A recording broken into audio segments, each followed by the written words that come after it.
Hello and welcome to Premiyana. ನಾನು ನಿಮ್ಮ Prem.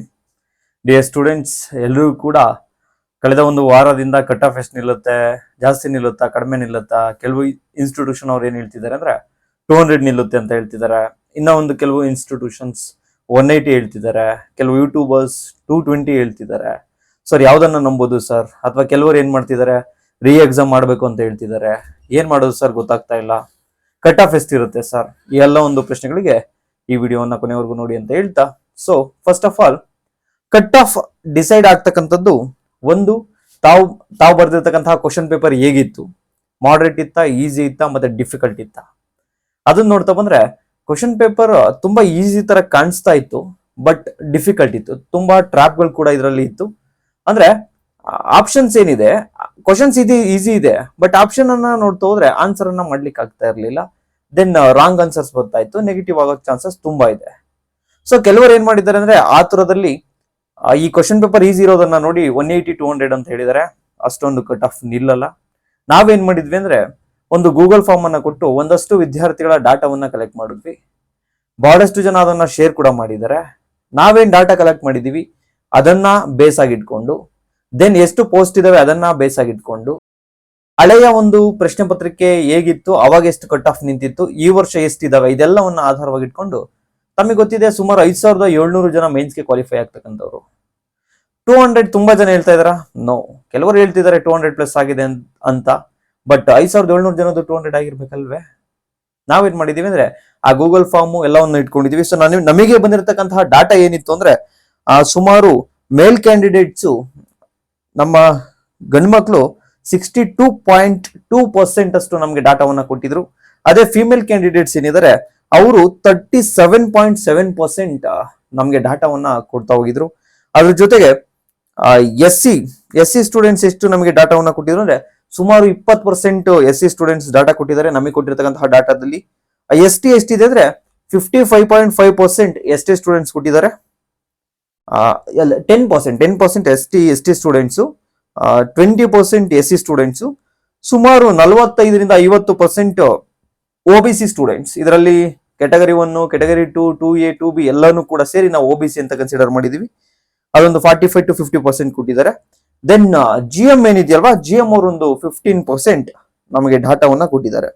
So ಎಲ್ಲಾ ಡಾಟಾವನ್ನ ಇಟ್ಕೊಂಡು ಎಲ್ಲ ಆಧಾರದ ಮೇಲೆ ನಾವು ಕಟ್ ಆಫ್ ಅನ್ನ ಪ್ರಿಡಿಕ್ಷನ್ ಅನ್ನ ಮಾಡಿದೀವಿ. ಸೊ ನಮ್ಮ ಪ್ರಿಡಿಕ್ಷನ್ ಯಾವ ರೀತಿ ಇದೆ ಅಂದ್ರೆ, GM ಕ್ಯಾಂಡಿಡೇಟ್ ಏನಿದ್ದಾರೆ ಅದರಲ್ಲೂ GM ಮೇಲ್ ಏನಿದಿರಲ್ವಾ ಅವರು 155 to 160.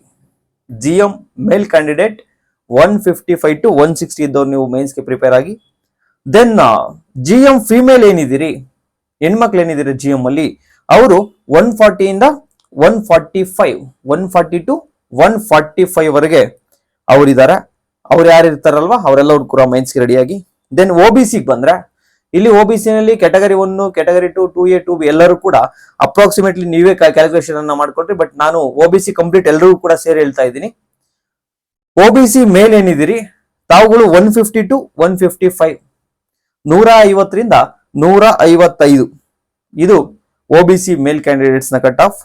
ಅದೇ OBC ಫಿಮೇಲ್, ಇಲ್ಲೂ ಕೂಡ ಅಷ್ಟೇ ಕ್ಯಾಟಗರಿ 1, ಕ್ಯಾಟಗರಿ 2 ಆಗಿರ್ಬೋದು, 2A, 2B ಏನಿದಿರಲ್ಲ ತಾವೆಲ್ಲರೂ ಕೂಡ ಬರ್ತೀರ.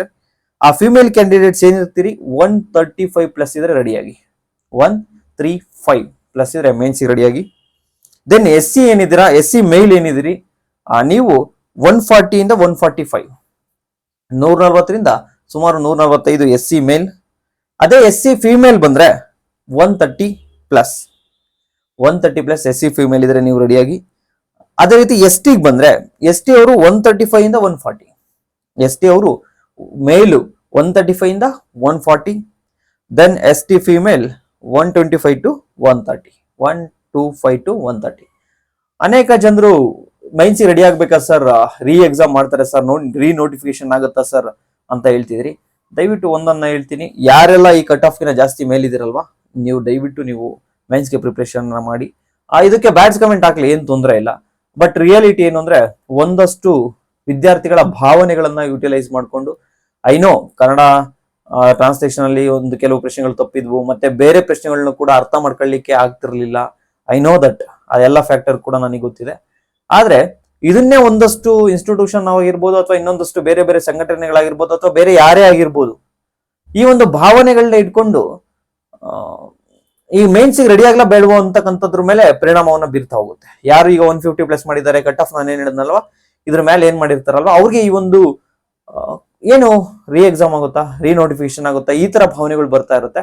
ಇನ್ ಕೇಸ್ ನೋಡಿ, ಓಕೆ ರೀನೋಟಿಫಿಕೇಶನ್ ಆಗ್ಲಿ ತೊಂದ್ರೆ, ಯಾರಿಗೆ ಆಗಿರೋ ತೊಂದ್ರೆನೆ, ಅದು ನಾನು ಅದಕ್ಕೆ ಯಾವುದೇ ರೀತಿಯ ತಕಾರವನ್ನ ಎತ್ತಲ್ಲ. ಯಾಕಂದ್ರೆ ಫಸ್ಟ್ ಆಫ್ ಆಲ್ ಹೋದ್ ಸರ್ತಿ ಟ್ರಾನ್ಸ್ಲೇಷನ್ ಅಲ್ಲಿ ತಪ್ಪಾದಾಗ ಫಸ್ಟ್ ಇನ್ಸ್ಟಿಟ್ಯೂಷನ್ ಇದಕ್ಕೆ ಬೆಂಬಲ ಕೊಟ್ಟಿದ್ದು, ಹೋಗಿ ಯೂಟ್ಯೂಬ್ ಅಲ್ಲಿ ನೋಡಿ, ನಮ್ದೇ ಪ್ರೇಮ್ಸ್ ಕ್ಲಾಸಸ್ ಫಸ್ಟ್ ಇನ್ಸ್ಟಿಟ್ಯೂಷನ್ಸ್ ಇದಕ್ಕೆ ಬೆಂಬಲ ಕೊಟ್ಟಿತ್ತು ನಿಮ್ಮ ಹೋರಾಟಕ್ಕೆ. ಬಟ್ ಈಗ ಏನ್ ಹೇಳ್ತಾ ಇದ್ದೀನಿ ಅಂದ್ರೆ, ಗೌರ್ಮೆಂಟು ನನ್ನ ಪ್ರಕಾರ ರೀ ಎಕ್ಸಾಮ್ ಅನ್ನ ಮಾಡ್ತಕ್ಕಂಥದ್ದು ಬಹಳ ರೇರು. ಆದ್ರೆ ನೋಡೋಣ ಮುಂದಿನ ದಿನಗಳಲ್ಲಿ ಏನಾಗುತ್ತೆ. ಯಾಕೆಂದ್ರೆ ಒಂದಷ್ಟು ವಿದ್ಯಾರ್ಥಿಗಳು, ಒಂದಷ್ಟು ಜನರ ತೀವ್ರ ಆಕ್ರೋಶವನ್ನ ವ್ಯಕ್ತಪಡಿಸ್ತಾ ಇದ್ದಾರೆ. ಇದಕ್ಕೆ ಏನಾದ್ರು ಗೌರ್ಮೆಂಟ್ ಮಣಿಯುತ್ತಾ, ಇದೆಲ್ಲ ನೋಡ್ಬೇಕಾಗುತ್ತೆ. ಬಟ್ ಇನ್ ಕೇಸ್ ಎಕ್ಸಾಮ್ ಆಗಿಲ್ಲ, ರೀ ಎಕ್ಸಾಮ್ ಅನ್ಕೊಳ್ಳಿ, ಆಗ ಈಗ ಏನ್ ತೆಗ್ದಿರ್ತಾರಲ್ಲ 150 ಜನ ಸಡನ್ ಆಗಿ ಮೈನ್ಸ್ ಕರೆದ್ರು ಅನ್ಕೊಳ್ಳಿ, ಅವ್ರ ಈ ಡಿಲಮದಲ್ಲಿ ಬಿದ್ದು ಅವ್ರು ಓದ್ಲಿಲ್ಲ ಅಂದ್ರೆ ಅವ್ರಿಗೂ ಅನ್ಯಾಯ ಆಗುತ್ತಲ್ವಾ. ಸೊ ಅದಕ್ಕೋಸ್ಕರ ಈ ಕಟ್ ಆಫ್ ಹೇಳ್ತಿರೋದು. ನಾನ್ ವರ್ರಿನೇ ಮಾಡ್ಕೊಳ್ಳಲ್ಲ ಈ ಒಂದು ವಿಚಾರವಾಗಿ. ನೀವು ಬ್ಯಾಡ್ ಕಾಮೆಂಟ್ಸ್ ಆಗಿ ಕನ್ನಡದ ವಿರೋಧಿ ಅನ್ನಿ, ನೀವೇನೇ ಅನ್ನಿ, ಒಂದೇನ್ ಹೇಳ್ತೀನಿ ಅಂದ್ರೆ, ಕನ್ನಡ ಮಾಧ್ಯಮ ವಿದ್ಯಾರ್ಥಿ ಪ್ರಶಸ್ತಿಯನ್ನ ಪಡೆದವನು ನಾನು, ಓಕೆನಾ. ನನ್ಗೂ ಕನ್ನಡದ ಮೇಲೆ ತುಂಬಾ ಅಭಿಮಾನ ಇದೆ. ಕನ್ನಡ ಅಂದ್ರೆ ನಾವು ಕೇವಲ ಯಾವುದೋ ಒಂದು ವ್ಯೂಸ್ಗೋಸ್ಕರ ಬಳಸ್ಕೊಳ್ಳಿಕ್ಕೆ ಅಥವಾ ಹುಡುಗರ್ನ ಒಂದು ಮಾನಸಿಕವಾಗಿ ಆ ಒಂದು ಭಾವನೆಗಳನ್ನ ನಾವು ಬಳಸ್ಕೋತಿಲ್ಲ. ನಮಗೆ ಗೊತ್ತಿಲ್ಲದೆ, ಫಾರ್ ಎಕ್ಸಾಂಪಲ್ ಈಗ IPL ಕೂಡ ಅಷ್ಟೇ, RCB ಅಭಿಮಾನಿಗಳು ಅಂತ ಹೇಳ್ತಾರೆ. ಈ RCB ಇರೋ ಫ್ಯಾನ್ ಕ್ರೇಜ್ ಇಂದಾನೆ RCB ಮ್ಯಾನೇಜ್ಮೆಂಟ್ ಆಗಿರ್ಬೋದು, ಈ IPL ಅವ್ರು ದುಡ್ಡು ಮಾಡ್ತಿದ್ದಾರೆ.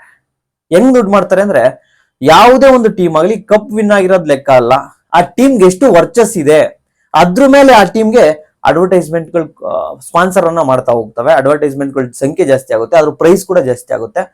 ಸೊ ಆಸ್ ಯೂಶುವಲ್ ಗೊತ್ತು, ಇಡೀ IPL ಅಲ್ಲಿ ಒಂದು ಕಪ್ ಗೆದ್ದಿಲ್ಲ ಅಂದ್ರೂ ಕೂಡ RCB ಇರ್ತಕ್ಕಂಥ ಫ್ಯಾನ್ ಕ್ರೇಜ್ ಇಂದ, ಅಭಿಮಾನಿಗಳಿರ್ತಕ್ಕಂಥ ಒಂದು ಉತ್ಸಾಹದಿಂದ RCB ಟೀಮ್ಗೆ ಹೈಯೆಸ್ಟ್ ಅಡ್ವರ್ಟೈಸ್ಮೆಂಟ್ ಬರ್ತಕ್ಕಂಥದ್ದು, ರೆವಿನ್ಯೂ ಬರ್ತಕ್ಕಂಥದ್ದು ಕೂಡ ಅವ್ರಿಗೆ. ಸೊ ನಮ್ಮ ಯಾವುದೋ ಒಂದು ಭಾವನೆಯನ್ನ ಯಾರೋ ಒಬ್ರು ಎನ್ಕ್ಯಾಶ್ ಮಾಡ್ಕೊಳ್ತಿದಾರೆ ಅಷ್ಟೇ. ನಾನು ಇದನ್ನ ಯಾರಿಗೂ ಏನು ಹೇಳ್ತಾ ಇಲ್ಲ, ನೀವೇ ಅರ್ಥ ಮಾಡ್ಕೊಳ್ಳಿ. ಅಂಡ್ ಐ ನೋ ದಟ್ ಇದಕ್ಕೆ ತುಂಬಾ ಬ್ಯಾಡ್ ಕಮೆಂಟ್ಸ್ ಬರುತ್ತೆ, ಬರ್ಲಿ, ತಲೆನೇ ಕೆಡಿಸ್ಕೊಳ್ಳಲ್ಲ. ಯಾಕೆಂದ್ರೆ ನನ್ನ ಬೈತಿದ್ದಾರೆ, ನನಗೆ ಬ್ಯಾಡ್ ಕಮೆಂಟ್ ಆಗ್ತಿದ್ದಾರೆ ಅಂದಾಗ ಮಾತ್ರ ಬೇಸರ ಆಗುತ್ತೆ. ನನ್ನ ಬೈತಿದ್ದಾರೆ, ಇಟ್ ಮೀನ್ಸ್ ನಾನು ಅನ್ನೋದೇ ಈಗೋ. ಈ ಈಗೋವನ್ನ ನಾನು ತುಂಬಾ ದಿನದಿಂದನೇ ಬಿಟ್ಟಿದ್ದೀನಿ. ನಂದು ಅನ್ನೋದು ಏನು ಇಲ್ಲ. ಈ ಒಂದು ಸತ್ಯವನ್ನ ಬಹಳ ಅರ್ಥ ಮಾಡ್ಕೊಂಡಿದ್ದೀನಿ ನಾನು. So no problem. ಬಟ್ ನೀವು ಮೇನ್ಸ್ಗೆ ರೆಡಿ ಆಗ್ತಿದ್ದೀರಾ, ರೆಡಿಯಾಗಿ. ಅಂಡ್ ಇನ್ನೂ ಒಂದು ಖುಷಿ ವಿಚಾರ ಏನ್ ಹೇಳ್ಬೇಕು ಅಂದ್ರೆ, ಸುಮಾರು ಒಂದು 3500 ಜನಕ್ಕೂ ಹೆಚ್ಚು ವಿದ್ಯಾರ್ಥಿಗಳಿಗೆ ಮೆಂಟರ್ಶಿಪ್ ಅನ್ನ ಮಾಡ್ತಾ ಇದ್ವಿ. ಅದರಲ್ಲಿ 100 ಜನರನ್ನ ಮೆಂಟರ್ಶಿಪ್ಗೆ ತೆಗೆದುಕೊಂಡಿದ್ವಿ. ಅದರಲ್ಲಿ ಪ್ರೇಮ್ಸ್ ಪರ್ಸನಲ್ ಮೆಂಟರ್ಶಿಪ್ಗೆ 100 ಜನರನ್ನ ಸೆಲೆಕ್ಟ್ ಮಾಡ್ಕೊಂಡಿದ್ವಿ. ಆ 100 ಜನಗಳು ಅಡ್ಮಿಷನ್ ಅನ್ನ ತೆಗೆದುಕೊಂಡಿದ್ರು. ಅದರಲ್ಲಿ ಸುಮಾರು 25ಕ್ಕೂ ಹೆಚ್ಚು ಜನ ಈ ಸತಿ ಪ್ರಿಲಿಮ್ಸ್ ಅನ್ನ ಕ್ಲಿಯರ್ ಮಾಡಿದ್ದಾರೆ. ಅದನ್ನ ಕೂಡ ನಿಮ್ಗೆ ವಿತ್ ಪ್ರೂಫ್ ಆಗ್ತಾ ಇರ್ತೀವಿ. ಒಂದಷ್ಟು ಅವ್ರ ಕಮೆಂಟ್ಗಳನ್ನ ನಮಗೆ ಕೊಟ್ಟಿದ್ದಾರೆ. ಆ 100 ಜನದಲ್ಲಿ 25 ಜನ ಸುಮ್ಮನೆ ಕಡಿಮೆ ಅಲ್ಲ. ಇದೆಲ್ಲವೂ ಕೂಡ ನಮ್ದೇನು ಇಲ್ಲ, ನಮ್ಮ ಮೆಂಟರ್ಶಿಪ್ ಇಂದನೇ ಆಯ್ತು ಅಂತ ನಾವ್ ಹೇಳ್ತಿಲ್ಲ. ಬಟ್ ನಮ್ಮ ಮೆಂಟರ್ಶಿಪ್ ವಿದ್ಯಾರ್ಥಿಗಳಾಗಿದ್ದಾರೆ ಅನ್ನೋದು ನಮ್ಮೇ ಹೆಮ್ಮೆ. ಸೊ ನೆಕ್ಸ್ಟ್ ಏನ್ ಮಾಡ್ತೀವಿ ಅಂದ್ರೆ, ಮುಂದಿನ ದಿನಗಳಲ್ಲಿ ಐ ಥಿಂಕ್ ಇದೇ ತಿಂಗಳು ಜನವರಿ 10ನೇ ತಾರೀಕಿಂದ ಇನ್ನೂ ಒಂದು ಮೆಂಟರ್ಶಿಪ್ ಅನ್ನ ಶುರು ಮಾಡ್ತಾ ಇದ್ದೀವಿ. ಅದು ಯಾವುದಕ್ಕೆ ಅಂದ್ರೆ PSIಗೆ ಮತ್ತೆ UPSC ಪ್ರಿಲಿಮ್ಸ್ಗೆ ಮತ್ತೆ ಮುಂಬರುವ KAS ಎಕ್ಸಾಮ್ಗಳಿಗೆ ಮೆಂಟರ್ಶಿಪ್ ಅನ್ನ ಶುರು ಮಾಡ್ತಾ ಇದೀವಿ. ಅದ್ರ ಬಗ್ಗೆ ನೆಕ್ಸ್ಟ್ ವಿಡಿಯೋದಲ್ಲಿ ನಾನು ನಿಮ್ಗೆ ಒಂದಷ್ಟು ಡೀಟೇಲ್ಸ್ ಅನ್ನ ಕೊಡ್ತಾ ಹೋಗ್ತೀನಿ. Thank you so much. Bye bye. ಎಲ್ರಿಗೂ ಕೂಡ ಒಳ್ಳೇದಾಗ್ಲಿ. ಯಾರನ್ನು ಮೆಚ್ಚಿಸುವ ಕೆಲಸ ಯಾರು ಮಾಡಕ್ ಹೋಗ್ಬೇಡಿ.